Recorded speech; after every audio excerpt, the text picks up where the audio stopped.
Clear ہے۔ تو آپ یہ دیکھیں، اب اپنے اپنے مصحف کھول لیں آپ، سورۃ البقرہ جو ہے مدنی سورت ہے اور اس میں 286 آیات ہیں۔ اعوذ باللہ من الشیطان الرجیم، بسم اللہ الرحمن الرحیم۔ الف لام میم، اس کو ایسے ہی پڑھنا ہوتا ہے، الف لام میم نہیں ہے، یہ وہ اردو میں ہے، عربی میں ایسے ہی پڑھنا ہوگا، 3 سے 5 الف تک کھینچنا ہوگا، لام کو بھی اور میم کو بھی، اور لام اور میم چونکہ اس کا جنکشن ہے تو میم کے اوپر تشدید بھی ہے، غنہ بھی ہو رہا ہوگا اس اعتبار سے کہ میم کی آواز۔ تو یہ حروف مقطعات ہیں، اس کے اوپر بڑے لوگوں نے طب آزمائی کی ہے، بڑی کوششیں کی ہیں، سنیوں میں بھی شیعہ کے اندر بھی۔ ہمارے قریبی دوست ہیں، شیعہ عالم دین ہیں، ثاقب اکبر صاحب، جو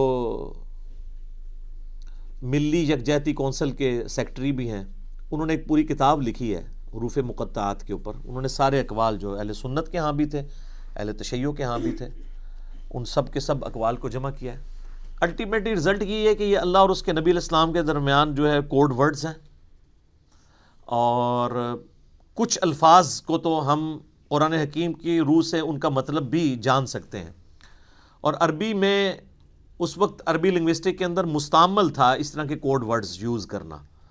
تو اس لیے کبھی بھی مشرکین عرب نے اس کے اوپر اعتراض نہیں کیا کہ یہ اس کا مطلب بتایا جائے ہمیں، کیونکہ ان کے بھی کوڈ ورڈز چلتے تھے، کچھ کا بتا بھی دیا گیا، جس طرح کہ جو سورہ نون ہے، سورۃ القلم بھی جسے کہتے ہیں، پارہ نمبر 29 میں، تو اس میں صاحب الحوت کا ذکر آیا، یعنی مچھلی والے، کون؟ سیدنا یونس علیہ السلام۔ اور سورہ الانبیاء میں حضرت یونس کا نام ہے ذن نون، نون والا، جیسے ہم کہتے ہیں نا ذل جلال یا ذل جلال، حالت رفع میں پڑھا جائے گا ذل جلال، جلال والا اللہ کا نام ہے، تو وہاں پہ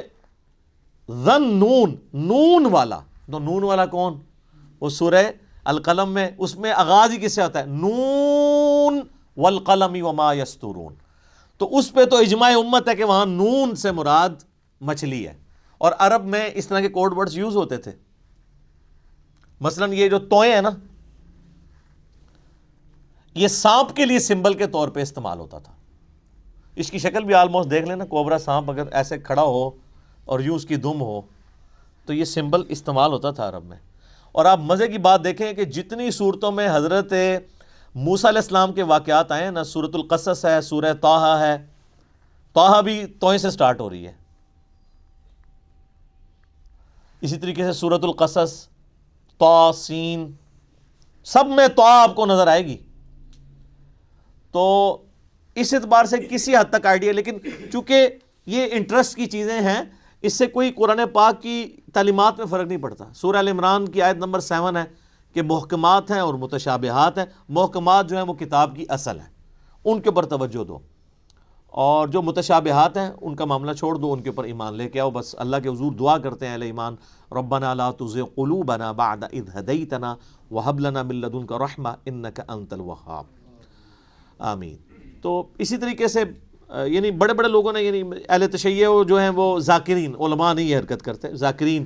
الف لام میم سے آل محمد مراد لیتے ہیں، اور اسی طریقے سے بعض جو اہل علم ہیں شیعہ اور سنیوں کے ہاں، وہ کہتے ہیں الف جو ہے یہ اللہ کے لیے ہے، اور جو میم ہے یہ محمد کے لیے ہے، اور لام جو ہے وہ جبرائیل کی جو لام ہے نا اینڈ پہ، اور وہ کہتے ہیں یہ چیز یعنی اسٹیبلش تھی کہ جب کوئی کسی کی طرف خط لکھتا تھا نا، تو اس کے کوڈ ورڈ کے طور پہ جو لکھنے والا ہے اس کے نام کا بھی پہلا حرف لیا جاتا تھا، اور جس کی طرف لکھا جاتا ہے اس کے نام کا بھی پہلا حرف لیا جاتا تھا، اور جو بیچ میں میسنجر ہوتا تھا لے کے جانے والا اس کے نام کا آخری حرف ہوتا تھا، تو وہ بالکل فٹ ان بیٹھتا ہے، اللہ کا پہلا حرف